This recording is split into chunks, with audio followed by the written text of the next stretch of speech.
ప్రభుత్వం అధికారంలో వచ్చిన తర్వాత దళితుల బలహీన వర్గాల భూములను గద్దల్లాగా తనుకపోతున్నటువంటి పరిస్థితి.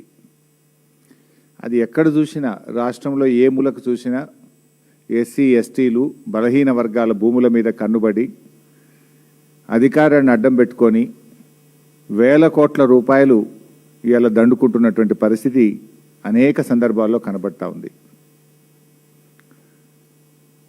ప్రభుత్వం ఎస్సీ ఎస్టీలకు పట్టాలు ఇస్తామని చెప్పి ఒకవైపు ఎక్విజేషన్ చేయడం, మరొక వైపు పారిశ్రామికవేత్తల రూపంలో ఆ భూములను కొల్లగొట్టడం, మరొక వైపు కబ్జాలు పెట్టడం, ఈ రకంగా ఇవాళ కాంగ్రెస్ ప్రభుత్వం అనేక కుట్రలకు పాల్పడతా ఉంది. అందులో ఒక పెద్ద కుంభకోణం. దీని వెనుక ప్రభుత్వ పెద్దలే ఉన్నారు. లాస్ట్లో అన్ని ఆధారాలు కూడా చూపిస్తా. I will show with all documents. రక్షకుడే భక్షకుడైంది. ఇక్కడ భూములను కాపాడవలసిన వాడే భక్షిస్తున్నాడు.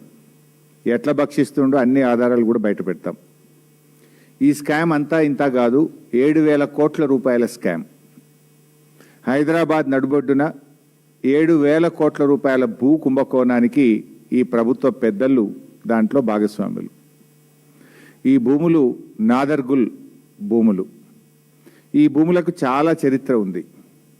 ఈ భూములను ప్రభుత్వ భూములుగా డిక్లేర్ చేయాలని ఉమ్మడి రాష్ట్రంలో చంద్రబాబు నాయుడు పోరాటం చేసినాడు. రాజశేఖర రెడ్డి గారు ఈ భూములను ప్రభుత్వ భూములుగా ప్రకటించారు. కేసీఆర్ గారి ప్రభుత్వం ఈ భూములను రక్షించింది. ఇప్పుడు వచ్చిన రేవంత్ రెడ్డి ప్రభుత్వం భక్షిస్తున్నది. చంద్రబాబు పోరాటం, కాంగ్రెస్ నాటి వైఎస్ఆర్ ప్రభుత్వ భూములుగా డిక్లేర్ చేయడం, 10 ఏళ్ల బీఆర్ఎస్ ప్రభుత్వం ఈ భూములను రక్షించడం, అధికారంలో వచ్చిన 10 రోజుల్లోనే ఈ భూముల మీద కన్నుబడి ఈ భూములను భక్షించే కార్యక్రమానికి నేటి రేవంత్ రెడ్డి ప్రభుత్వం పాల్పడతా ఉంది. ఎట్లా పాల్పడ్డది, ఎప్పటి నుంచి స్టార్ట్ అయింది, దీని కుట్ర కుతంత్రం మొత్తం కూడా ఈరోజు బట్టబయలు చేయబోతా ఉన్నాం, ప్రజల ముందు పెట్టబోతా ఉన్నాం. దీంట్లో పాపం 600 మంది పేద రైతులు ఉన్నారు. ఈ 374 ఎకరాల భూమిలో దాదాపు 600 మంది పేద రైతులు బతుకుతా ఉన్నారు. తాతలు, తండ్రులు, పిల్లల కాడ నుంచి బతుకుతా ఉన్నారు. ఇవాళ వాళ్ళ భూముల్లోకి వాళ్ళని పోనీయకుండా బౌన్సర్లను పెట్టి పోలీసుల చేత దాడి చేయిస్తూ అక్రమ కేసులు పెడుతూ పేద రైతుల్ని భయభ్రాంతులకు గురి చేస్తూ ఉన్నారు. చాలామంది రైతులు బీఆర్ఎస్ పార్టీ ఆఫీస్కి వచ్చి మా దృష్టికి తేవడం జరిగింది. అది మా సబితక్క నియోజకవర్గం, మహేశ్వరం నియోజకవర్గంలో అక్కగారి దగ్గరికి వెళ్ళి ఎమ్మెల్యే గారుగా కనుక చాలామంది రైతులు అక్కగారికి చెప్పుకున్నారు, బీఆర్ఎస్ పార్టీ దృష్టికి తెచ్చారు. అయితే ఈ కేసులోని అన్ని వివరాలకు వెళ్లే ముందు చాలామంది రైతులు ఇక్కడ కూడా వచ్చారు, ఇవాళ బయట ఉన్నారు ఇంకంతమంది. 2 మహిళా రైతులు ఈరోజు మా ముందున్నారు. ఆ మహిళా రైతులు వాళ్ళ బాధ ఏందో, వాళ్ళ కష్టమేందో ఒక 2 నిమిషాలు వివరిస్తారు. ఒక అమ్మ పేరు కర్రె కౌసల్య, ఇంకొక అమ్మ పేరు గుడాల మమత. 2 నిమిషాలు వాళ్ళ ఆవేదన, వాళ్ళకి ఏం జరుగుతుందో 2 నిమిషాలు వాళ్ళు చెప్తారు. చెప్పిన తర్వాత మొత్తం విషయాన్ని మేము బయట పెడతాం. నేను పొలంకి వెళ్తున్నా. పొలంలోకి వెళ్తుంటే ఆ రేకులు నేను 37 సంవత్సరాల నుంచి సాగు చేస్తున్నా అక్కడిని. మా అత్తమామ అంతకన్నా ముందు చేస్తున్నారు. మా అత్తమామ చేసి ఒక 40 ఏళ్ళు చేయొచ్చు వాళ్ళు. నేను 37 సంవత్సరాల సంది నేను చేస్తున్నా. ఎవరో ఒక ఆయన వచ్చి మొత్తం దోసుకుంటుండు, అక్కడ భూములన్నీ దోసుకుంటుండు. మొత్తం 5-10 లక్షలు ఇచ్చి కొనుక్కున్నా అని చెప్తే మరి కొనుక్కున్నాడేమో అనుకున్నాం. నా పొలంలోకి నేను ఓనికే గేటు పెట్టేసిండు. గేటు పెట్టేస్తే గేటు పెట్టొద్దని అడ్డం పోతే మా ఆయనను కొట్టిర్రు. వేరే బోన్సర్లను పెట్టి కొట్టిస్తారు, ఒత్తేస్తారు దెబ్బ కనిపించకుండా. నేను పోతుంటే కూడా ఫోటోలు తీస్తారు. అక్కడ 50,000 పెట్టి మేము కడీలు తీసుకొచ్చి అడవి పందులు మేయకుండా సేను మొత్తం తయారైనాక కూడా అడవి పందులు మేసాను మేము అక్కడ కంచె వేసుకుంటే ఆ కంచెను నైటే తీసేసిరు. ఎవరు తీయమన్నారు, ఇట్లా ఎందుకు చేసిరు, మాకు ఎందుకు చేస్తుర్రు ఇట్లా అంటే సుధాకర్ తీయమన్నాడు. ఏ సుధాకర్ అంటే తిరుపతి సుధాకర్ అని చెప్తారు సార్. ఇట్లా చేస్తారు. నాకు ఒక 10 ఆవులు ఉన్నాయి. అక్కడ గడ్డి పెట్టుకున్నా, పొద్దుగాల పోయి నేను గడ్డి కోసేసుకోవాలి. అక్కడ కూర అలుక్కొని నేను రోజుకు 500-800 వస్తే నా జీవనాధారం నడుస్తుంది. అక్కడ నన్ను పొలం మీదకి నిలగొడితే నేనేం చేయాలి? వెళ్ళిపోండి, మీకు కూడా ఇస్తాం 10 లక్షలు అంటారు, 5 లక్షలు అంటారు. 5 లక్షలు పెడితే ఒక ప్లాట్ వస్తలేదు సార్, ఒక దావత్ కూడా అవుతలేదు. వాళ్ళు ఇచ్చే పైసలు ఏమిటికి అవుతాయి? మాకు పైసలు వద్దు, మాకు భూమి కావాలి, మాకు భూమి మీదనే మా జీవనాధారం.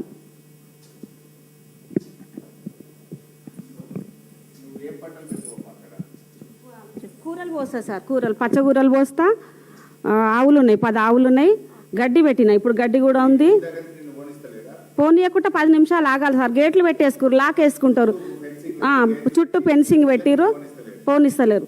మళ్ళీ ఎవరినన్నా కూలీలను పిలుచుకపోతే నువ్వు భూమి అమ్మవు కదా, నీ ఉంది కదా, నువ్వే రావద్దని వాళ్ళు నిలగొడితే, మొన్న ఎకరన్నర పొలం నేను ఒక్కదాన్నే నాటేసుకున్నా, వాళ్ళు నిలగొట్టేసిరు. వాళ్ళ భయానికి సార్, వాళ్ళ భయానికి వాళ్ళు వస్తలేరు. అట్లా ఫోటో తీస్తారు సార్, ఫోటో తీస్తారు. వాళ్ళ భయానికి సార్, వాళ్ళు బోన్సర్లు రమ్మ మమ్మల్ని కొడతారు, మమ్మల్ని చంపితే మేము మా పిల్లలు ఆగమవుతారు, మేము రామంటే మొన్న నేను ఒక్కదాన్నే నాటేసుకున్నా ఎకరన్నర పొలం.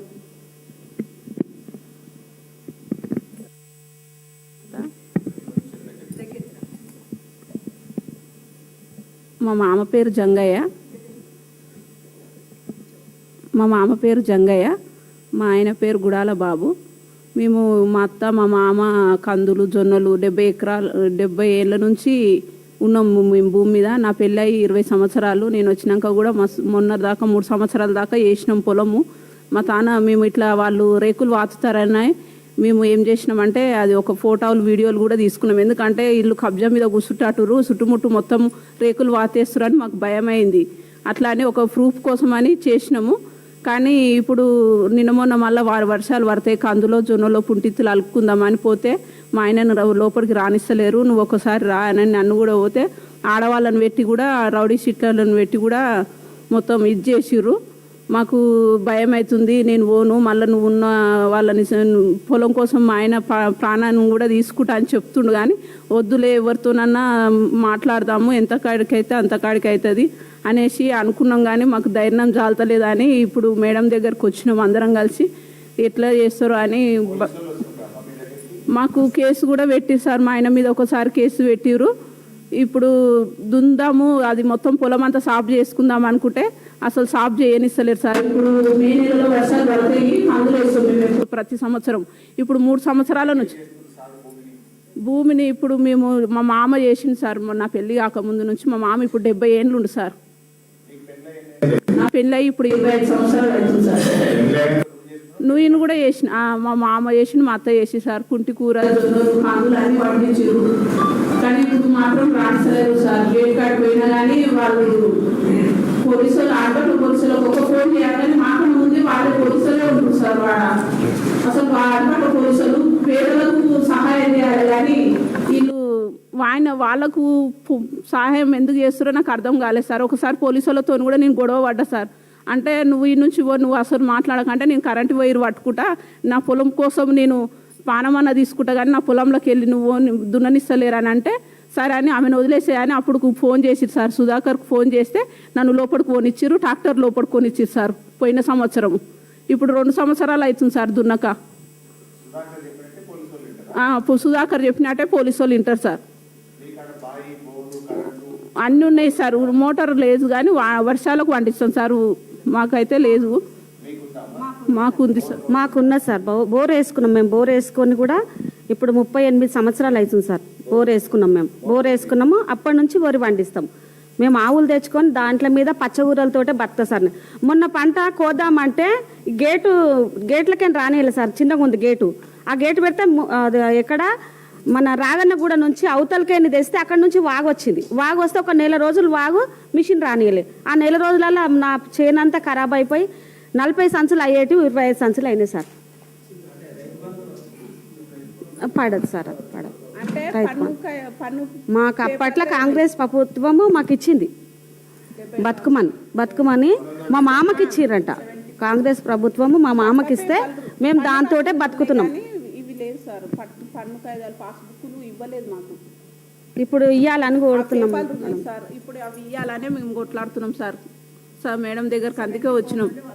మాకు నష్టపరిహారం చాలా జరుగుతుంది.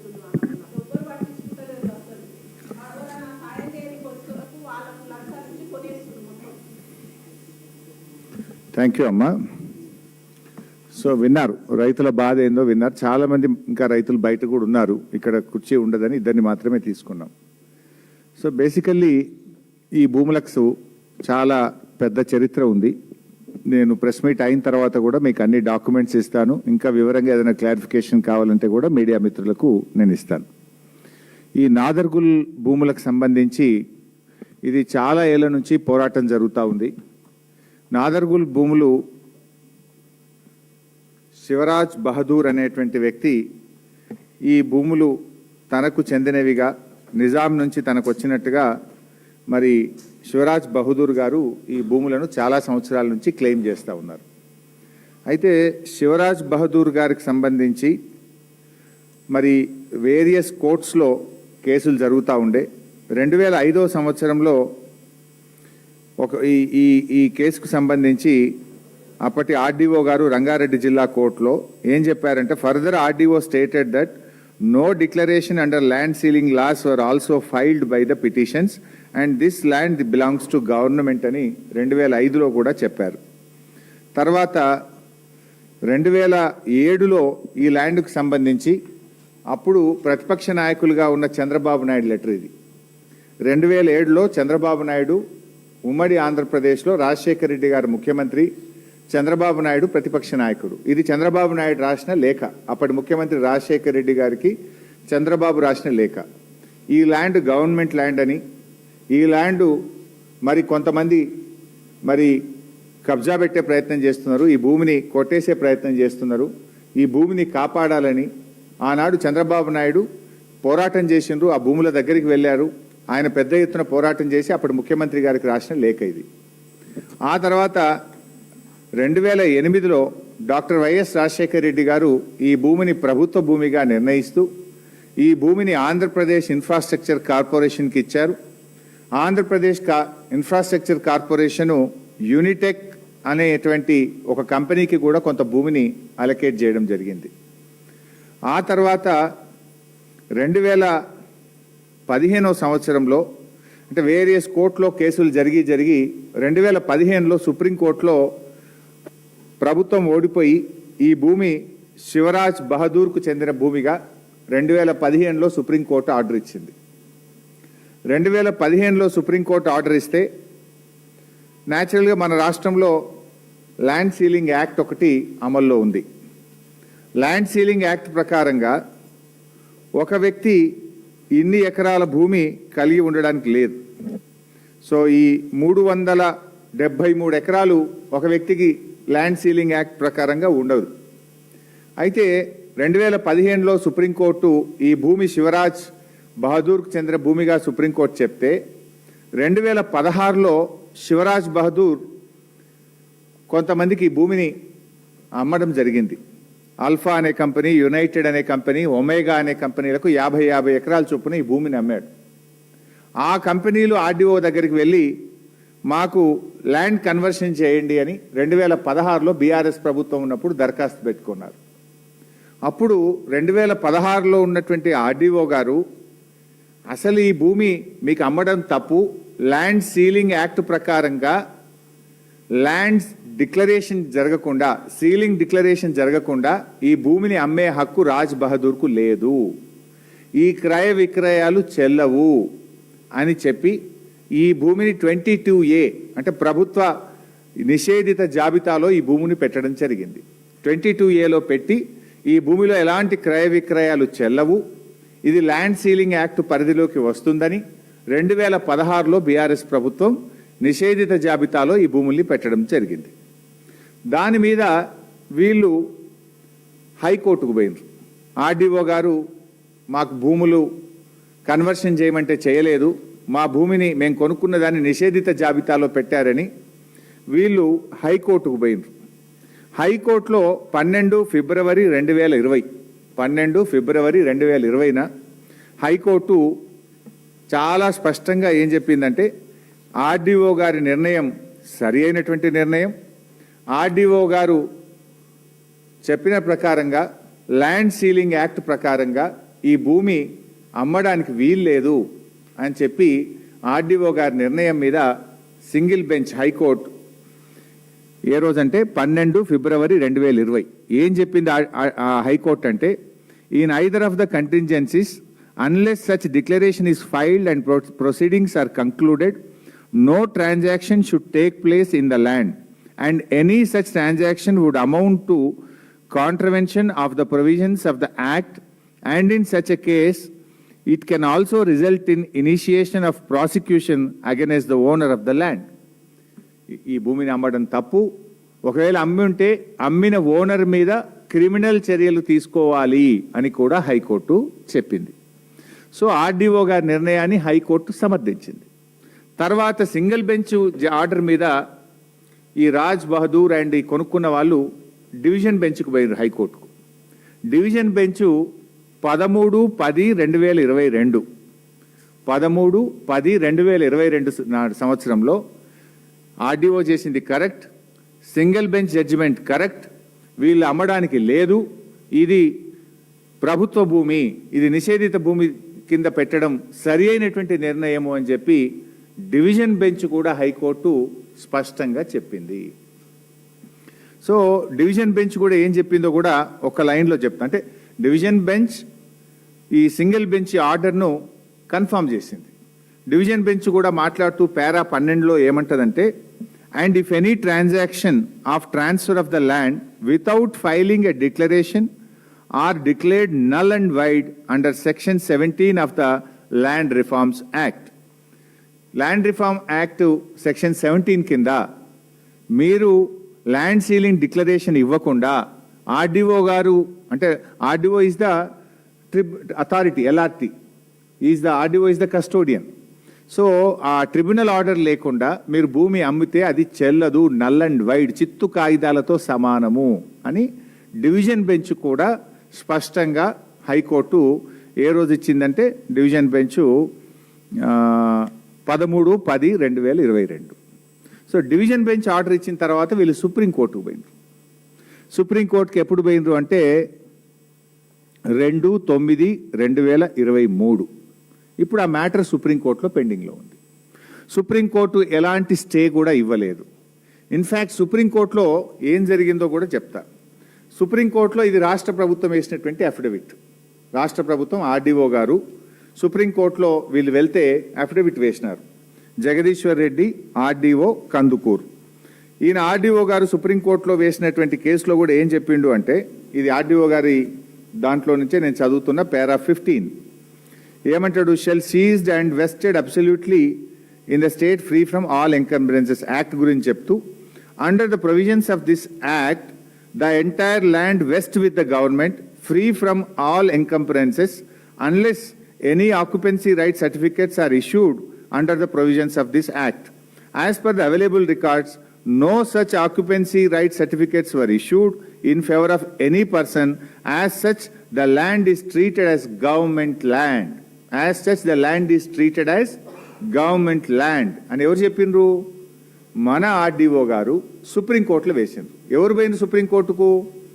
ఈ భూమిని కొనుక్కున్నటువంటి వాళ్ళు, ఈ రాజ్ బహదూర్ ఎవరికైతే ముగ్గురికి భూమిని అమ్మిండో ఆ భూమిని కొనుక్కున్న వాళ్ళు ఆర్డీఓ దగ్గర పోతే ఆర్డీఓ ఇది చెల్లదు అని కొట్టేసిండు. హైకోర్టు సింగిల్ బెంచ్ దగ్గర పోతే చెల్లదు అని కొట్టేసింది.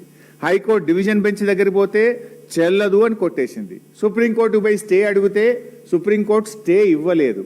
సుప్రీంకోర్టులో ప్రభుత్వం తరఫున ఆర్డీఓ ఏమనేసిండు, ఇది గవర్నమెంట్ ల్యాండ్, వీనికి రాదు, ఇది Raj Bahadur land ceiling declaration file చేయలేదు, రాజ్ బహదూర్ డిక్లేర్ చేయకుండా రాజ్ బహదూర్ అమ్మడానికి హక్కు లేదు, రాజ్ బహదూర్ అమ్మిన అన్నీ కూడా నల్ అండ్ వైడ్ అని ఆర్డీఓ గారు సుప్రీంకోర్టులో వేసినటువంటి అఫిడవిట్. దెన్ ఇప్పుడున్న రాష్ట్ర ప్రభుత్వం, నేను వీళ్ళేదో భూభారతి అని పెట్టింది కదా, పొద్దున భూభారతి వెబ్సైట్కి పోయి ప్రింట్అవుట్ తీసిన, ఈరోజు యాజ్ అండ్ టుడే ఇవాళ పొద్దున తీసిన ప్రింట్అవుట్.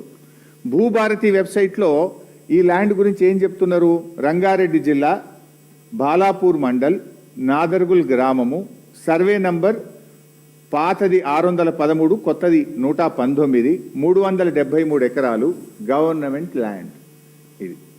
ఇది ఈరోజు భూభారతిలో వీళ్ళ డాక్యుమెంట్ ప్రకారం ఇది government land, not my document. ఈరోజు పొద్దున భూభారతిలో ప్రింట్అవుట్ చేస్తే ఇది గవర్నమెంట్ ల్యాండ్గా ఇది ప్రింట్అవుట్లో వచ్చింది. ఇకపోతే యాక్ట్ ఏం చెప్తుంది, ఇవన్నీ కూడా నేను చెప్పాను ఇప్పటికే, మళ్ళీ ఒకసారి సింపుల్గా చెప్తాను.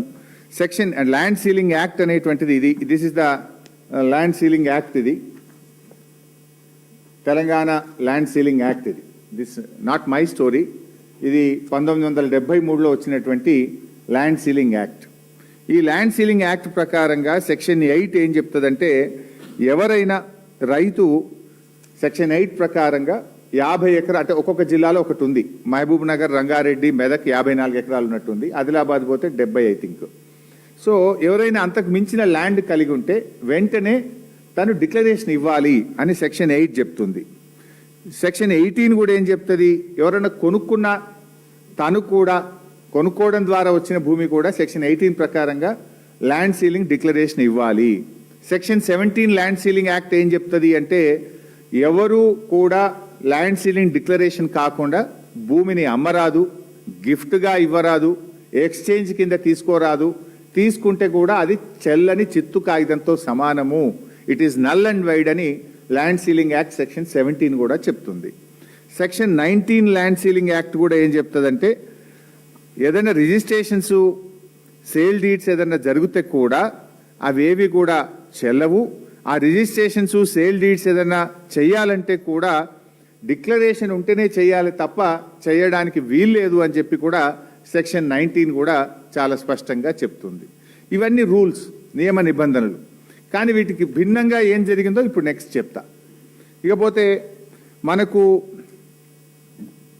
ఇప్పుడు ఏమైంది, ఈ అల్ఫా అనేటువంటి కంపెనీ, ఒమేగా అనేటువంటి డెవలపర్సు, మేము రాజ్ బహదూర్ దగ్గర కొన్నాము, మాకు అమలు చేయండి అని RDO, high court, single bench, division bench, supreme court దాకా పోయింది. ఎక్కడ వాళ్ళకు ఇది తప్పు తప్పు తప్పు, నువ్వు అసలు రాజ్ బహదూర్కే ల్యాండ్ సీలింగ్ డిక్లరేషన్ చేయకుండా మీరు కొంటే చెల్లదు చెల్లదు చెల్లదు అని ఆర్డీఓ చెప్పిండు, కలెక్టర్ చెప్పిండు, హైకోర్టు చెప్పింది, సుప్రీంకోర్టులో మ్యాటర్ పెండింగ్ ఉంది. అయితే ఇది యాక్ట్, ఇంకోటి ఇది చట్టం, రాష్ట్ర ప్రభుత్వం అసెంబ్లీలో చేసే చట్టం. ఆ చట్టాలని కాదనాలంటే మళ్ళీ అసెంబ్లీ కొత్త చట్టం చేస్తే తప్ప ఈ క్రయ విక్రయాలు ఏవి కూడా చెల్లవు. అయితే ఇప్పుడు ఈ ల్యాండ్స్ కాపాడాల్సిన బాధ్యత ఎవరు? Who is the custodian of this lands? Is RDO. అంటే ల్యాండ్ రెవెన్యూ ట్రిబ్యునల్, అంటే ఆర్డీఓకు ల్యాండ్ రెవెన్యూ ట్రిబ్యునల్గా కూడా అధికారం చట్టం కల్పించింది. ఈ ల్యాండ్ సీలింగ్ యాక్ట్ను అమలు చేయడానికి, ల్యాండ్ సీలింగ్ డిక్లరేషన్ చేయడానికి, టెనెంట్ ఫార్మర్స్ ఉంటే దాన్ని చూసి టెనెంట్ ఫార్మర్స్కు 38E సర్టిఫికేట్ ఇవ్వడానికి ల్యాండ్ రెవెన్యూ ట్రిబ్యునల్ కింద ఆర్డీఓకు మన చట్టం అధికారం ఇచ్చింది. సో ఇవాళ ఆర్డీఓ ఏం చేయాలి? ఆ భూముల మీద ఎవడో ప్రైవేటోడు డాక్యుమెంట్, రిజిస్టర్డ్ డీడ్ చూపించి, సేల్ ఆఫ్ అగ్రిమెంట్ చూపించి కబ్జాకు పోతున్నాడు. కబ్జాకు పోతే దాన్ని ఎవరు కాపాడాలి? Custodian of the property is RDO. RDO has to protect the land. కానీ ఇక్కడ ఆర్డీఓ దాన్ని ప్రొటెక్ట్ చేయకుండా ఆర్డీఓ కళ్ళు మూసుకుంటున్నాడు, హైడ్రా అంతకంటే కళ్ళు మూసుకుంటున్నటువంటి పరిస్థితి కనబడతా ఉంది. అయితే మరి పాపం రైతులు, పోనీ ఆర్డీఓకు తెలియదా, కలెక్టర్కు తెలియదా అంటే, ఇక్కడ ఉన్నటువంటి ఈ రైతులు 9 మార్చ్ 2026 ఇది ఆర్డీఓ కందుకూరు కస్టోడియన్కి ఇచ్చినటువంటి దరఖాస్తు. మా భూములకు మమ్మల్ని బోనిస్తలేరు, కాపాడండి, గుండాలు, బౌన్సర్లు కబ్జా పెడుతున్నారు అని చెప్పి ఇది ఆర్డీఓ గారికి ఇచ్చారు. అదేవిధంగా అదే రోజు ఎంఆర్ఓ కందుకూరుకి ఇచ్చినటువంటి లెటర్ ఇది.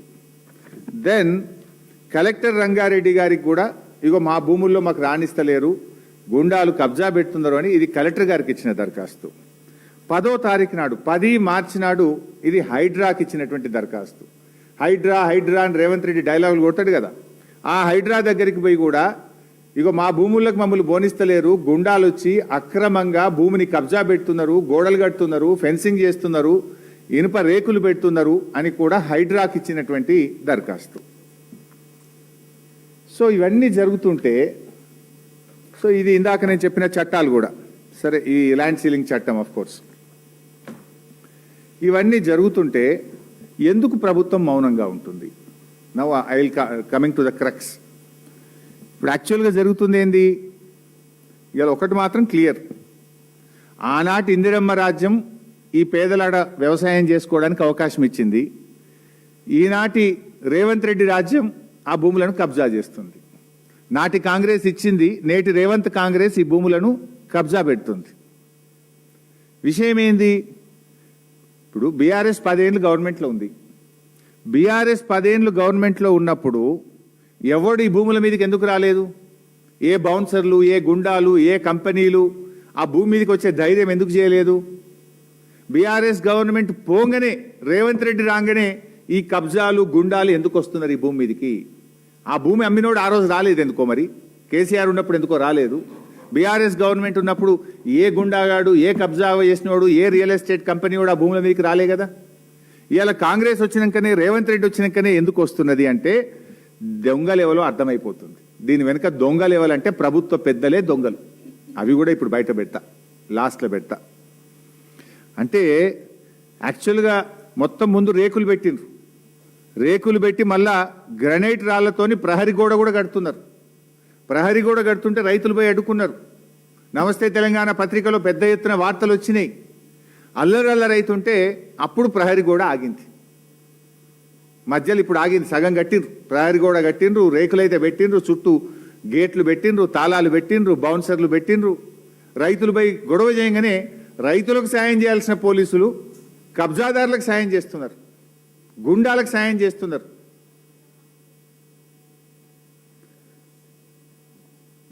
ఈ 373 ఎకరాలకు సంబంధించి ఇవాళ విషయం ఏంటంటే, మళ్ళీ క్లుప్తంగా మీకు అర్థమయ్యేటట్టు చెప్తున్నా. ఫస్ట్ ఈ భూమి నాది అని ఒకతను క్లెయిమ్ చేసిండ్రు. ఎవరు? శివరాజ్ బహదూర్. ఆయనది కాదు అని చంద్రబాబు నాయుడు పోరాటం చేసిండ్రు. ఆయనది కాదు అని రాజశేఖర్ రెడ్డి గారు గవర్నమెంట్ భూమి అని డిక్లేర్ చేసిండ్రు. ఆ తర్వాత వాళ్ళు హైకోర్టు, సుప్రీంకోర్టుకు పోయి ఈ భూమి శివరాజ్ బహదూర్దని సుప్రీంకోర్టులో ఆర్డర్ తెచ్చుకున్నారు. ఎప్పుడైతే సుప్రీంకోర్టు శివరాజ్ బహదూర్ది 373 ఎకరాలు అన్నదో, అప్పుడు ఏమైతుంది? ఆటోమేటిక్గా ల్యాండ్ సీలింగ్ యాక్ట్ కింద చట్టం వస్తుంది. ల్యాండ్ సీలింగ్ యాక్ట్ ఏం చెప్తుంది? నువ్వు డిక్లేర్ చేయాలి. రాజ్ బహదూర్ ఆర్డీఓ దగ్గరికి వెళ్ళి వాళ్ళ కుటుంబ సభ్యులు, ఇగో మాకు గింత భూమి ఉన్నది, మాకు 54 ఒక వాటానా 2 వాటాల గింత వస్తుంది, మిగతాది గవర్నమెంట్ తీసుకోవాలని డిక్లేర్ చేయాలి. కానీ ఆర్డీఓ దగ్గరికి వెళ్ళలేదు, ల్యాండ్ రెవెన్యూ ట్రిబ్యునల్కి అప్పీల్ చేసుకోక వీళ్ళు ముగ్గురికి అమ్మేసిండ్రు, 3 ప్రైవేట్ కంపెనీలకు అమ్మిండ్రు. ఆ 3 ప్రైవేట్ కంపెనీలు ఆర్డీఓ దగ్గరికి పోతే ఆర్డీఓ ఏం చేసిండు ఆ రోజు?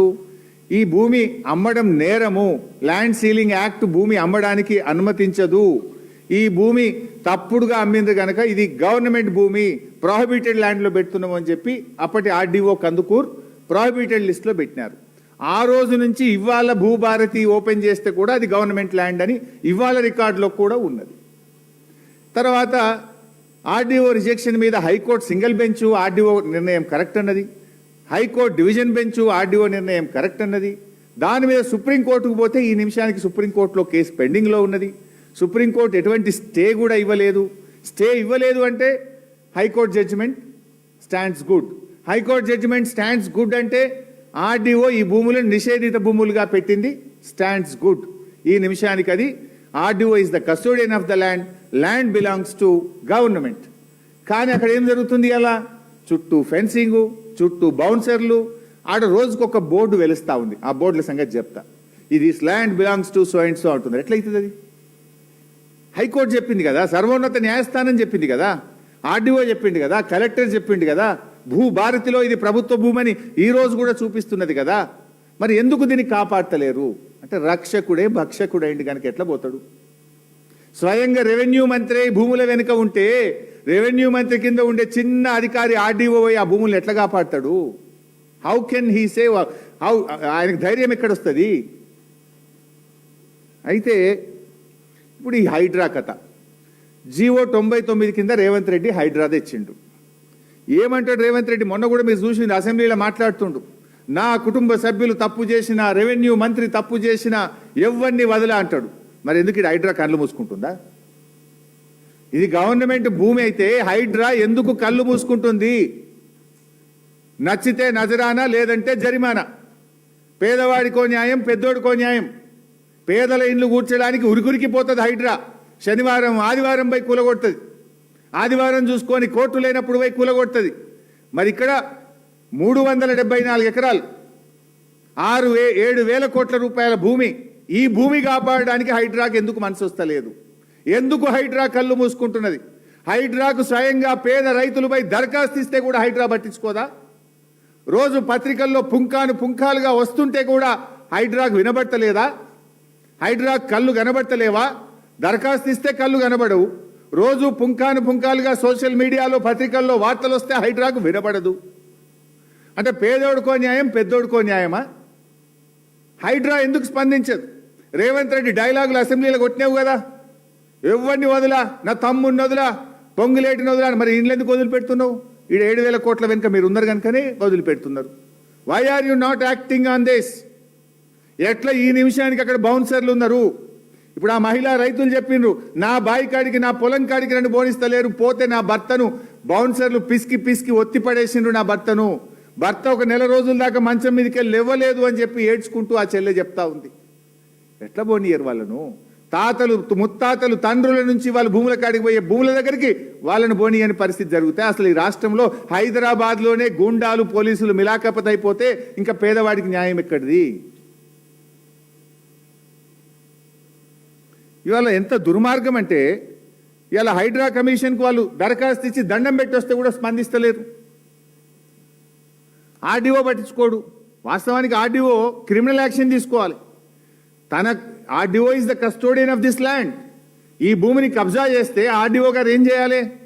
ఆ కబ్జాను తొలగించి తన ఆధీనంలోకి తీసుకోవాలి. వాళ్ళు ఎవరైనా అడ్డం వస్తే క్రిమినల్ యాక్షన్ తీసుకునే అధికారం కూడా ల్యాండ్ సీలింగ్ యాక్ట్ ఆర్డీఓ గారికి ఇచ్చింది. ఎందుకు ఆర్డీఓ మౌనంగా ఉన్నాడు? ఎందుకు హైడ్రా మౌనంగా ఉన్నది? ఈ మౌనం వెనుక ఉన్న మర్మం ఏందో ఇప్పుడు బయట పెడతా. ఇందులో ఇంకో విషయం కూడా చెప్పాలి.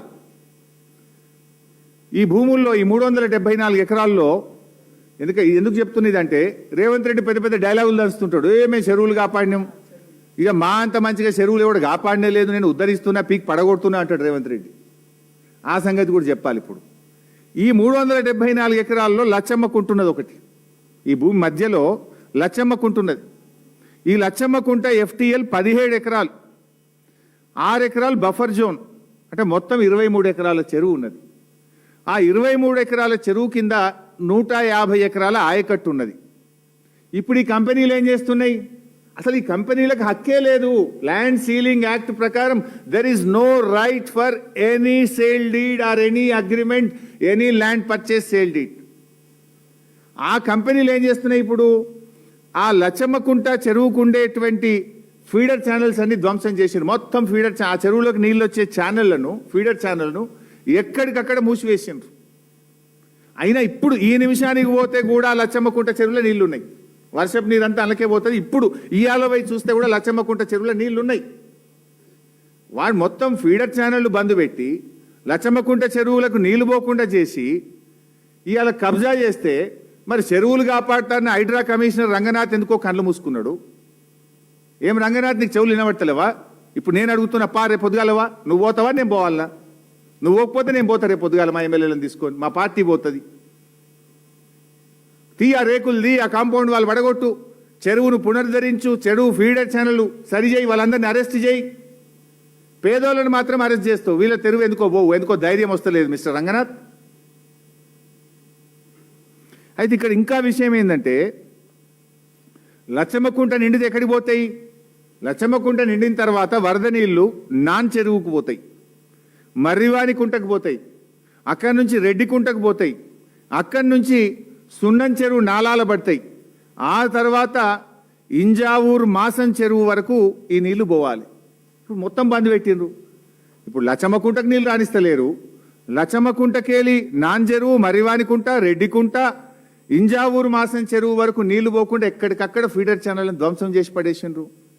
మరి ఇన్ని చెరువులు హైదరాబాద్లో హైడ్రా వచ్చినాక ఈ చెరువులు ధ్వంసమవుతుంటే, ఫీడర్ ఛానళ్లు మూతపడుతుంటే హైడ్రా నిద్రపోతుందా? వినబట్టలేదా? ఎందుకు హైడ్రా స్పందించదు? గరీబోళ్ళ ఇల్లు కూలగొట్టడానికి, పెద్ద పెద్ద వాళ్ళకి కబ్జాలు చేయడానికి మాత్రమే హైడ్రా పనిచేస్తుందా?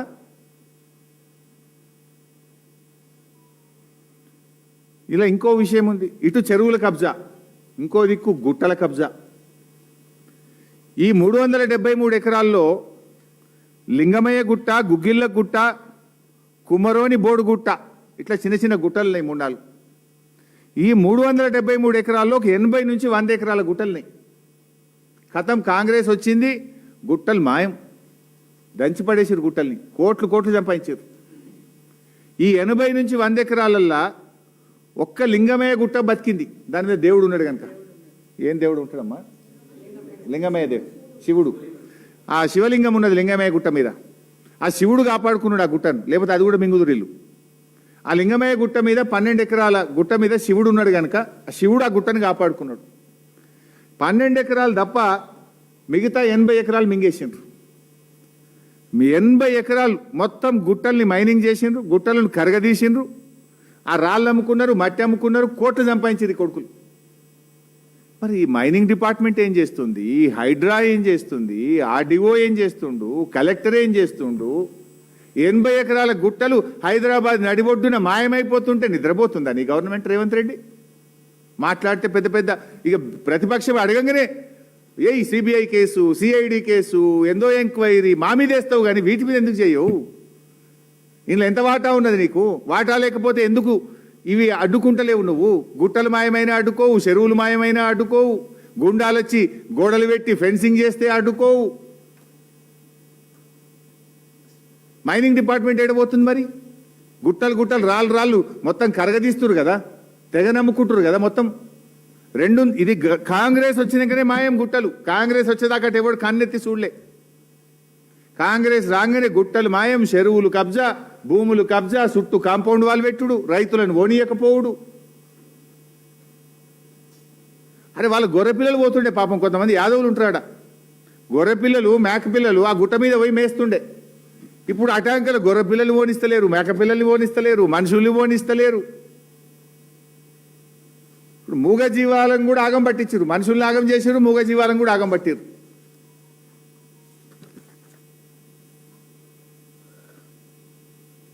ఇది సుప్రీంకోర్టులో ఈరోజు ఈ కేసు ఇంకా పెండింగ్లో ఉంది. అంటే ఆర్డీఓ దగ్గర గవర్నమెంట్ అయింది, సింగిల్ బెంచ్ గవర్నమెంట్ అయింది, డివిజన్ బెంచ్ గవర్నమెంట్ అయింది. సుప్రీంకోర్టు ఎలాంటి స్టే ఇయ్యలే.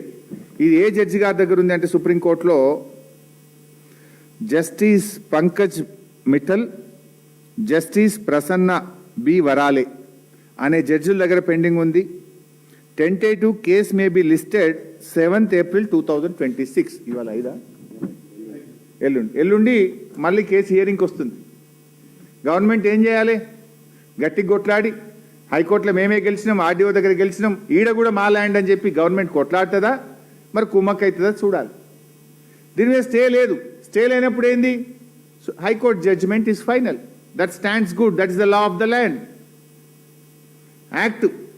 Act is the law of the land. High Court judgment is the law of the land. RDO order is final. మరి ఎందుకు హైడ్రాబో కాపాడతలేదు, ఎందుకు ఆర్డీఓ స్పందిస్తలేడు అనేది ఇష్యూ ఇక్కడ. Now coming to the point. ఇక చిత్ర విచిత్రాలు చూడండి ఇక వీళ్ళ కథ.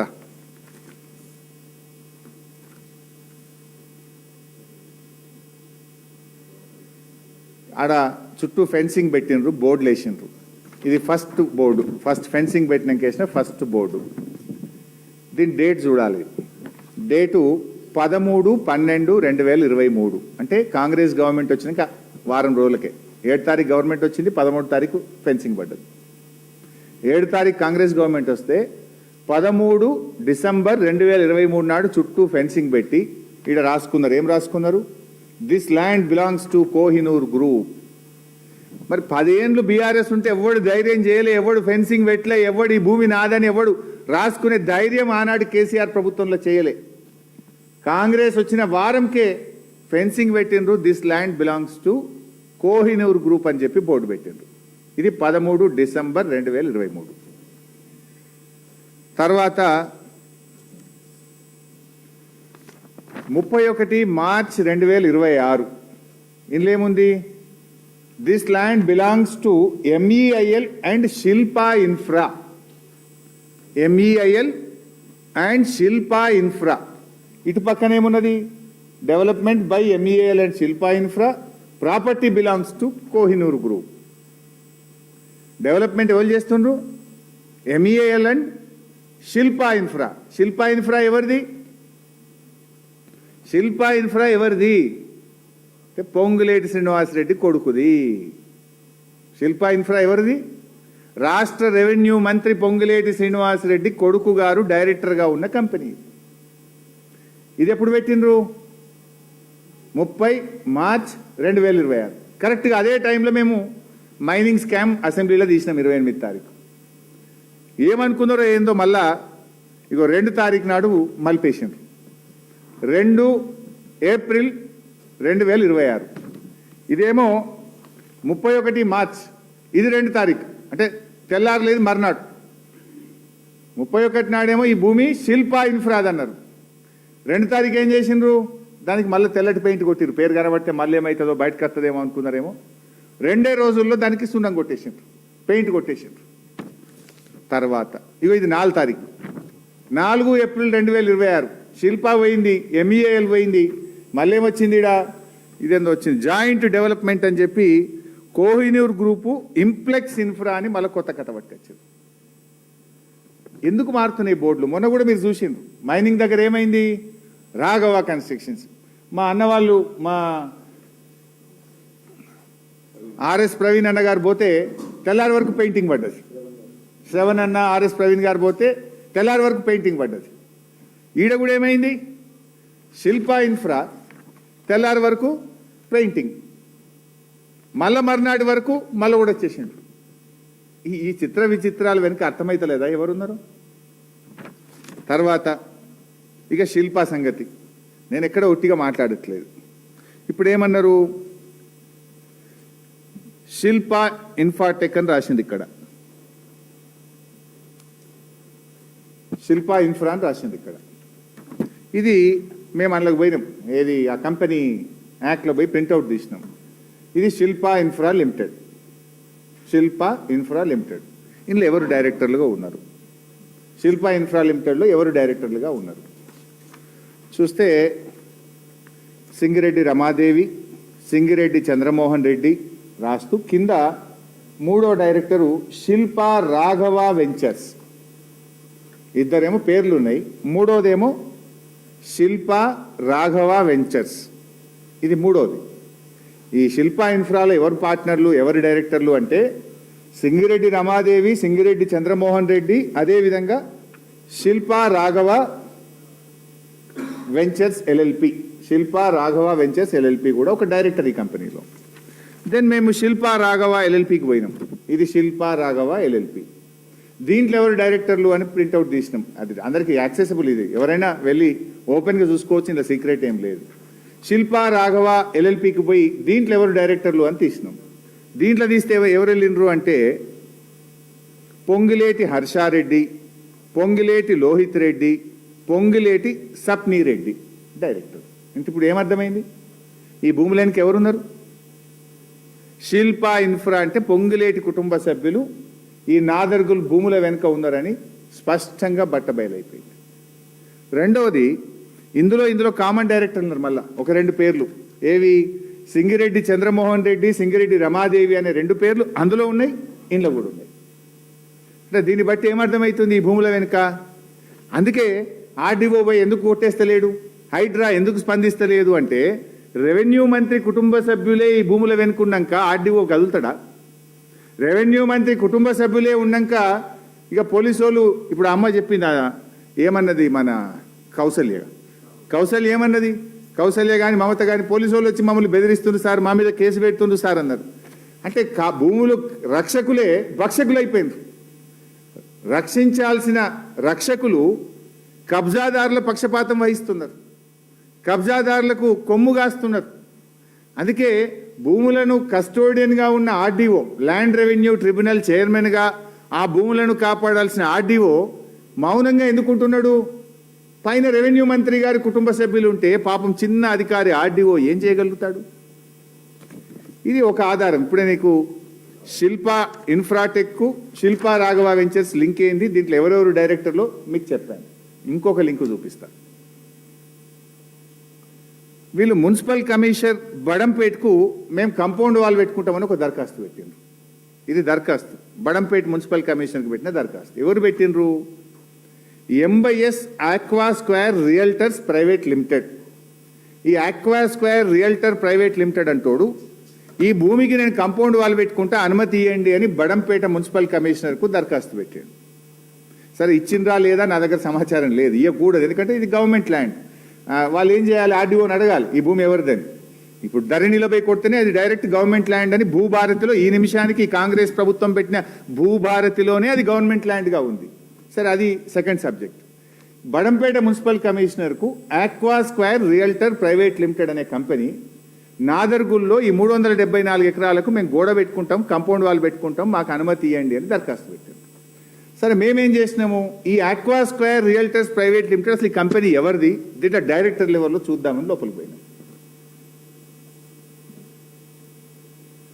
ఇది ప్రింట్అవుట్ తీసినామా, ఓపెన్, ఇది public document. Aqua square realtors private limited, ఇందులో ఎవరు డైరెక్టర్లు ఉన్నారు. దీంట్లోకి పోతే సరే ఇందులో కోహినూర్ కన్స్ట్రక్షన్స్ ఉన్నది, న్యూ హైదరాబాద్ రియల్టర్ డెవలపర్స్ ఉంది, మూడో పేరు crystal mansions India private limited అనే కంపెనీ ఉంది. ఇది crystal mansions India private limited అనే కంపెనీ.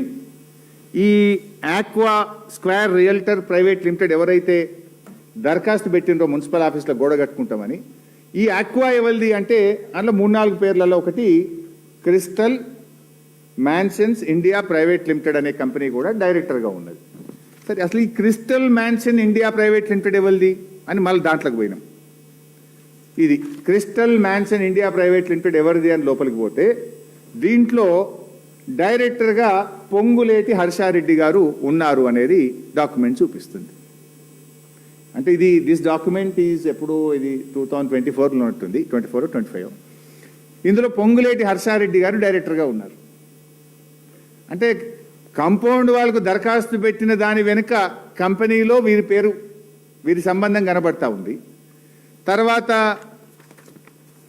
ఈ భూమి ఆ బోర్డులు పెట్టుకున్నారు గోడ మీద, శిల్పా కన్స్ట్రక్షన్స్, శిల్పా ఇన్ఫాటెక్ లిమిటెడ్. శిల్పా ఇన్ఫాటెక్ ఎవరిది అంటే పొంగులేటి గారి కుమారుడు హర్షారెడ్డి ఉన్నాడు. ఇప్పుడు ఏమైంది, భూములను రక్షించాల్సిన వాడే భూబకాసురుడైపోయిండు. భూబకాసురుడైపోయినాక ఇంకా పేదవాడికి రక్షణ ఎక్కడ దొరుకుతుంది గవర్నమెంట్లా? అందుకే పోలీసులు ఉల్టా వాళ్ళనే బెదిరిస్తుండ్రు. ఆర్డీఓ దగ్గరికి పోతే స్పందన లేదు, కలెక్టర్ దగ్గరికి పోతే స్పందిస్తలేడు, హైడ్రా దగ్గరికి పోతే స్పందిస్తలేడు. ఎక్కడికి వెళ్ళి స్పందిస్తారు? ప్రభుత్వం పెద్దలే గద్దలైపోయి పేదల పాలిట వాళ్ళు ఇట్లయిపోయినాక ఇంకెక్కడి నుంచి పేదలకు న్యాయం జరుగుతుంది? మరి ముఖ్యమంత్రి గారు డైలాగులు కొట్టినావు కదా, ఎవరిని వదిలిపెట్టా, నా మంత్రి అయినా వదిలా, నా తమ్ముడినైనా వదిలా అన్నావు కదా, దీని మీద ఎందుకు స్పందించవు? రేవంత్ రెడ్డి నువ్వు అసెంబ్లీలో మాట్లాడిన మాటలో వీసమెత్తు నిజమున్నా, నీకు నిజాయితీ ఉంటే తక్షణమే హైడ్రాను పంపించి మొత్తం ఆ ఫెన్సింగ్ను కూలగొట్టు, ఆ కాంపౌండ్ వాళ్ళను కూలగొట్టు, ఆ రైతులను అక్కడికి వెళ్ళనీయు, ప్రభుత్వ భూమిగా దాన్ని వెంటనే డిక్లేర్ చేయాలని చెప్పి నేను ఈరోజు డిమాండ్ చేస్తా ఉన్నా. ఆక్వా, సారీ ఏక్యూ స్క్వేర్ అన్నట్టున్నా నేను, అది ఏక్యూ కాదట, ఆక్వానా, సారీ ఏక్యూ, నేను ఆక్వా అన్నట్టున్నా, AQ square, I stand correction. Aqua బదులు AQ square realtors private limited. ఈ డాక్యుమెంట్స్ అన్ని మీకు షేర్ చేస్తాను, నథింగ్, ఇందులో ఏం సీక్రెట్ లేదు. సో ఇప్పుడు నేను రేవంత్ని ఒకటే డిమాండ్ చేస్తున్నా, అసెంబ్లీలో డైలాగ్ కొట్టినావు కదా, ఎవరిని ఇడిచిపెట్టా అన్నావు కదా, మరి దీంట్లో ఎందుకు ఇడిచిపెడుతున్నావు? తోలి ఇప్పుడు హైడ్రాన్ తోలి, గోడలు కూలగొట్టు, రేకులు తీసేయి, ఆ ఫెన్సింగ్ తీసేయి, ఏళ్ల తరబడి తాతలు తండ్రుల నుంచి బోర్లు మోటార్లు కరెంటు కనెక్షన్తో వ్యవసాయం చేసుకున్న రైతుల్ని అక్కడికి పంపించు, ఈ కబ్జాదారుల మీద క్రిమినల్ కేసులు పెట్టు, ఆ గుండాలను అరెస్ట్ చేయి, ఈ ఫేక్ సర్టిఫికెట్స్ అన్ని కూడా ల్యాండ్ సీలింగ్ యాక్ట్ ప్రకారంగా ఈ రిజిస్టర్డ్ డాక్యుమెంట్లు ఏవి చెల్లవు అని రిజిస్ట్రేషన్ యాక్ట్ చెప్తుంది, ల్యాండ్ సీలింగ్ యాక్ట్ కూడా చెప్తుంది. ఇవన్నీ యాక్ట్, ఇది land ceiling act, registration act. Registration act 1908 central act, ఇది సెంట్రల్ యాక్ట్ 16 of 1908లో పారా 19లో రిజిస్ట్రేషన్ యాక్ట్ కూడా ఏం చెప్తుందంటే, ల్యాండ్ సీలింగ్ డిక్లరేషన్ కాకుండా క్రయ విక్రయాలు చెల్లవు, అటువంటి రిజిస్ట్రేషన్లు జరిగితే అవి చిత్తు కాగితంతో సమానము, ఆ రిజిస్ట్రేషన్లు చెల్లవు అని central act 16 of 1908 registration act చెప్తుంది. అదేవిధంగా ల్యాండ్ సీలింగ్ యాక్ట్లో కూడా స్పష్టంగా అందులో కూడా చెప్పడం జరిగింది, ఈ క్రయ విక్రయాలు చెల్లవు. కమాన్ యాక్ట్. నువ్వు మాట మీద ఉండేవాడివైతే, నీ మాటలో నిజాయితీ ఉంటే, నీకు చిత్తశుద్ధి ఉంటే, నువ్వు రక్షకుడు అయితే తక్షణమే ఆ భూముల చుట్టూ ఉన్న గుండాలను అరెస్ట్ చేయి, క్రిమినల్ కేసులు పెట్టు, భూమిని స్వాధీనం చేసుకో, పెట్టిన కాంపౌండ్ వాళ్ళను, గోడల్ని వెంటనే హైడ్రాను పంపించి కూలగొట్టి నీ నిజాయితీ రుజువు చేసుకో. ఈ డాక్యుమెంట్లన్నీ రద్దు చేయి. చట్టం నువ్వు కొత్త చట్టం చేయాల్సిన అవసరం లేదు. రిజిస్ట్రేషన్ చట్టం చెప్తుంది, ల్యాండ్ సీలింగ్ చట్టం చెప్తుంది. డాక్యుమెంట్లన్నీ కూడా రిజిస్ట్రేషన్ డిపార్ట్మెంట్కి ఆదేశాలు ఇచ్చి క్యాన్సిల్ చేయి. ఆనాడు చంద్రబాబు పోరాడిండు, రాజశేఖర రెడ్డి ప్రభుత్వ భూమిగా డిక్లేర్ చేసిండు, కేసీఆర్ గారు కాపాడిండు. నువ్వు కాపాడుతావా, వాటిని భక్షిస్తావా? ఆ భూములను పేదలకు, ప్రభుత్వానికి దక్కేలా చూస్తావా, ఆ భూమిని గద్దలకు ఇస్తావా? నువ్వు తేల్చుకో. ఇప్పుడు నీ సంగతి ఏందో ఇలా ప్రజలు గమనిస్తున్నారు. Thank you.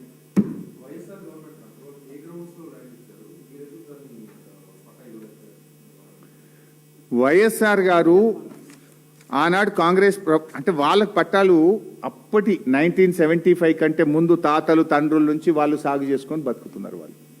సో 1900 అమ్మా సరే, మొత్తానికి వాళ్ళ మామలు తాతలు తండ్రుల నుంచి ఆ భూముల్లో వాళ్ళ కబ్జాలు ఉన్నారు. Now that is not the issue. సరే, వాళ్ళ భూములు కబ్జాలు ఉన్నారు, వాళ్ళు చేసుకుంటున్నారు, వాళ్ళు ట్యాక్సులు కూడా కట్టారు. అయితే ఇక్కడ ఇష్యూ ఏంది? చంద్రబాబు నాయుడు ఈ భూమి ప్రభుత్వ భూమి అని పోరాటం చేసిండు. పెద్ద లెటర్ రాసిండు, 8 పేజీల ఉత్తరం. ప్రతిపక్ష నాయకుడిగా ఆనాడు రాజశేఖర రెడ్డికి ఉత్తరం రాసిండు. దాని మీద రాజశేఖర రెడ్డి గారి ప్రభుత్వం కూడా విచారణ చేసి ఇది ప్రభుత్వ అసెంబ్లీలో పెద్ద చర్చ జరిగింది దీని మీద. అసెంబ్లీలోనే ఈ భూమి ప్రభుత్వ భూమి అని రాజశేఖర రెడ్డి గారు అనౌన్స్ చేసిండ్రు. ప్రభుత్వ భూమిగా ఆ భూములను ఏపీఐసికి ఇచ్చిండ్రు. సబ్సిక్వెంట్గా సుప్రీంకోర్టులో వాళ్ళు గెలిచిండ్రు. సుప్రీంకోర్టులో ఈ భూమి ఆ రాజ్ బహదూర్కు చెందింది అని చెప్పిండ్రు. అయితే ఇప్పుడు మీకు ఏం చెప్తారు మిస్గైడ్ చేయడానికి? సుప్రీంకోర్టులో మేము గెలిచినాము అంటారు. బట్ సుప్రీంకోర్టులో గెలిచిన తర్వాత ఏం జరిగింది? ల్యాండ్ సీలింగ్ యాక్ట్ అమల్లోకి వస్తుంది. 374 ఎకరాలు ఒకరిని చెందది కదా. ఆర్డీఓ దగ్గరికి పోయి వీళ్ళు కొనుక్కున్నటువంటి ముగ్గురు మాకు ఈ భూమిని అమలు చేయమని పోతే అసలు వానికి అమ్మే హక్కే లేదు. ల్యాండ్ సీలింగ్ యాక్ట్ ఏం చెప్తుంది? First you declare the land ceiling. Declaration నువ్వు, నీకు ఇద్దరు పిల్లల, ఒక కొడుక, నీకు ఎన్ని యూనిట్లు వస్తాయి, 1 యూనిటా 2 యూనిట్లా, నువ్వు డిక్లేర్, నీకు అసలు మొత్తం ఇంకా ఈ రాష్ట్రంలో ఎన్ని భూములు ఉన్నాయి, దాని ప్రకారంగా నీకు ఎంత భూమి వస్తుందో డిక్లరేషన్ ఇస్తే ఆర్డీఓ అన్ని వెరిఫై చేసి as land revenue tribunal chairman he will confirm your land. అప్పుడు నువ్వు అది తీసుకో. అది పోయిన తర్వాత ఇలాంటి వాళ్ళు మన ల్యాండ్ సీలింగ్ యాక్ట్లోనే ఇంకోటి ఏముంది మనకు, ఈ టెనెంట్ ఫార్మర్స్ ఒక ప్రిస్క్రైబ్డ్ టైం ఉన్నది. ఆ టైం లోపల ఎవరైనా ఆ భూమిని సాగు చేసుకొని బతికితే ఆ టెనెంట్ ఫార్మర్స్కు 38E కింద సెలబుల్ రైట్స్ ఇవ్వాలి. 38E కింద టెనెంట్ ఫార్మర్స్కు పాస్బుక్లు ఇవ్వాలని చెప్తారు. ఆ టెనెంట్ ఫార్మర్లకు కూడా ఇంకో రూల్ ఉంది, 7 ఏళ్ల దాకా భూమి అమ్ముకోవద్దు. ఆ టెనెంట్ ఫార్మర్లకు కూడా భూమి వస్తే వాళ్ళు 7 ఏళ్ల దాకా భూమిని ఇతరులకు అమ్మే హక్కు కూడా ఉండదు. 7 ఏళ్ల దాకా వాళ్ళు ఎంజాయ్ చేయాలి భూమిని, తర్వాత అమ్ముకోవచ్చు. ఇప్పుడు వీళ్ళు చేసుకునే ఈ డాక్యుమెంట్లు రైతులకు కొంతమందికి 4 లక్షలు 3 లక్షలు ఇచ్చి రాయించుకుంటున్నారు. అవి చెల్లయి. ఈ రాజ్ బహదూర్ అమ్మింది కూడా చెల్లదు. అంత చిత్తు కాయిదాలు అవి. సో ఇక్కడ ఈ ఇష్యూ ఏంది? ల్యాండ్ సీలింగ్ యాక్ట్ కింద ఫస్ట్ రాజ్ బహదూర్ ఇస్తే అతనికి 50, 40, 30 ఏమైనా వస్తుందా రాదా అని తేలాలి. తేలినాక ఆయన ఎవరికైనా అమ్ముకునే హక్కు ఉంటుంది తప్ప ఆయనకు అమ్మే హక్కే ఉండదు. సో భూమి తేలకుండా ఆయన ల్యాండ్ సీలింగ్ డిక్లరేషన్ ఇవ్వకుండా అతను ఆర్డీఓ దగ్గర అమ్మినటువంటి వాళ్ళు ఆర్డీఓ దగ్గరికి వస్తే ఆర్డీఓ రిజెక్ట్ చేసిండు, 22A పెట్టిండు. ఆర్డీఓ మాకు ఇయ్యలేదు అని చెప్పి హైకోర్టు పోతే హైకోర్టులో ఆర్డీఓ కరెక్ట్ అన్నది, డివిజన్ బెంచ్ పోతే డివిజన్ బెంచ్ కరెక్ట్ అన్నది, సుప్రీంకోర్టు పోతే స్టే ఇవ్వమంటే ఇయ్యము అన్నది. అది నడుస్తుంది సుప్రీంకోర్టులో. సుప్రీంకోర్టులో రాష్ట్ర ప్రభుత్వమే ఆర్డీఓ పోయి ఏం చెప్పిండు? ఇది గవర్నమెంట్ ల్యాండ్, వీళ్ళకి చెందదు, ఈ కొనుక్కున్న వాళ్ళంతా మా ల్యాండ్ సీలింగ్ యాక్ట్ ప్రకారంగా ఇది నల్ అండ్ వైడ్, ఈ డాక్యుమెంట్లు చెల్లవు, ఇది యాక్టు అని ఆర్డీఓ సుప్రీంకోర్టులో వేసిండు. పోనీ భూభారతిల పోయి చూస్తే ఇవాళ కూడా పొద్దున ఈ ల్యాండ్ గవర్నమెంట్ ల్యాండు అని భూభారతిలో ఇవాళ కూడా డాక్యుమెంట్ ఉంది. ఇంత క్రిస్టల్ క్లియర్గా ఉంటే అక్కడ పోయి ఎట్లా ఏమి ఇన్ఫ్రా, అది శిల్పా ఇన్ఫ్రా, ఇంకోడోడు అదే ఉండే AQ2, MEIL, కోహినూర్, ఇవన్నీ అడికెళ్ళి వస్తున్నాయి. ఇవన్నీ కళ్ళకు కనబడతలేవా? పాపం ఈ రైతులపై హైడ్రాక్ దరఖాస్తులు ఇచ్చిండ్రు, ఎందుకు మాట్లాడారు? ఈ రకంగా ఇదేంటిది బిడ్డ గెజిట్?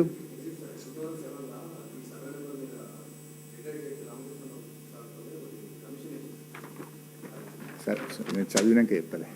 సో ఈ నిమిషానికి high court order is final. High court division bench order is final ఈ నిమిషానికి. ఎందుకు? High court RDO order, single bench, division bench ఏం చెప్పిండ్రు? ఇది government land, RDO decision is correct అని చెప్పింది. సుప్రీంకోర్టు స్టే ఇయ్యలేదు కనుక హైకోర్టు ఆర్డరే ఫైనల్, ఆర్డీఓ ఆర్డరే ఫైనల్. మరి వీళ్ళు ఈ అగ్రిమెంట్లు పట్టుకొని వాళ్ళు ఎట్లా కబ్జా పెడతారు? ఆ కంపెనీల వెనుక ఎవరున్నారో ఇప్పుడు నేను బయట పెట్టినా కదా. మరి రేవంత్ రెడ్డి మాటల్లో వీసమెత్తు నిజం ఉన్నా, come on send the HYDRAA and demolish all the compound wall and all the fencings.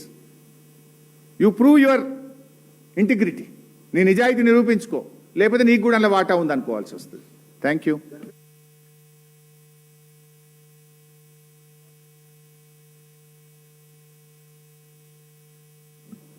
ఇప్పుడు గజ్వేల్ క్యాంప్ ఆఫీస్ మీద దాడి చేసినారు.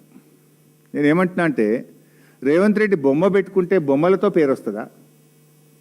కేసీఆర్ గారు ప్రజల ఆకాంక్షల్ని నెరవేర్చినటువంటి ఉద్యమ నాయకుడిగా, 1 కోటి ఎకరాల మాగాణిగా తెలంగాణ మార్చిన నాయకుడిగా, రైతు బంధు ఇచ్చి 24 గంటల కరెంట్ ఇచ్చిన ఒక ముఖ్యమంత్రిగా తెలంగాణ ప్రజల హృదయాల్లో కేసీఆర్ గారు ఉన్నారు. బొమ్మలు పెట్టుకుంటేనో ఫోటోలు పెట్టుకుంటే ప్రజల హృదయాల్లో ఉండరు. బొమ్మలు కాదు కావాల్సింది, ప్రజలకు 6 గ్యారెంటీల అమలు కావాలి. నువ్వు 6 గ్యారెంటీలు అమలు చేసి ప్రజల హృదయాల్లో చోటు సంపాదించుకో. ఈ రౌడీయిజం ఏంది, గుండాయిజం ఏంది? మా జిల్లాలోనే నా క్యాంప్ ఆఫీస్ మీద కాంగ్రెస్ నాయకులు దాడి చేసినారు గతంలో. మా మైపాల్ రెడ్డి ఎమ్మెల్యే గారి క్యాంప్ ఆఫీస్ మీద పటాన్చెరు ఎమ్మెల్యే ఇంటి మీద దాడి చేసినారు. సునీతా లక్ష్మారెడ్డి నర్సాపూర్ ఎమ్మెల్యే గారి ఇంటి మీద దాడి చేసినారు. స్వయంగా రాష్ట్ర సాధకుడు, తెలంగాణ తొలి ముఖ్యమంత్రి, ప్రతిపక్ష నాయకుడు ఇంటి మీదనే ఈ రకంగా దాడి చేస్తే ఈ ప్రభుత్వం ఏం చెప్పదలుచుకుంది ప్రజలకు? ఇంకోటి అడుగుతున్నా, సోనియా గాంధీ కూడా ఇలా గవర్నమెంట్ బిల్డింగ్లే ఉంది కదా, రాహుల్ గాంధీ కూడా ఉన్నారు కదా, మరి మీరు ప్రధానమంత్రి మోడీ గారి బొమ్మ మీ ఇళ్ళలో పెట్టినరా? సోనియా గాంధీ ఇంట్లో మోడీ గారి బొమ్మ ఉందా ఈరోజు చిత్రపటం? రాహుల్ గాంధీ ఇంట్లో ఉన్నదా? Leader of opposition office Rahul Gandhi ఆఫీస్లో మరి నరేంద్ర మోడీ బొమ్మ పెట్టుకున్నాక మా గురించి మాట్లాడండి. మీరు బొమ్మలు పెట్టుకోవడం మీద ఈ చిల్లర రాజకీయాలు కాదు. నిజంగా మీకు చిత్తశుద్ధి ఉంటే చేయండి పూర్తి రుణమాఫీ, ఇవ్వండి అవ్వాతాతలకు 4,000 పెన్షన్, 100 రోజుల్లో ఇస్తామన్న మహిళల 2,500 ఇచ్చి మాట్లాడండి. మీరు ఈ చిల్లర వాటితోని ఈ చిత్రపటాలతో వచ్చేది లేదు. కేసీఆర్ 4 కోట్ల తెలంగాణ ప్రజల హృదయాల్లో ఉన్నాడు. తెలంగాణ సాధకుడిగా, తెలంగాణను అద్భుతంగా అభివృద్ధి పథంలో నడిపించిన నాయకుడిగా, చిరస్థాయిలో చరిత్ర ఉన్నంతకాలం, రాష్ట్రం ఉన్నంతకాలం తెలంగాణ ప్రజల హృదయాల్లో కేసీఆర్ ఉంటాడు. Thank you.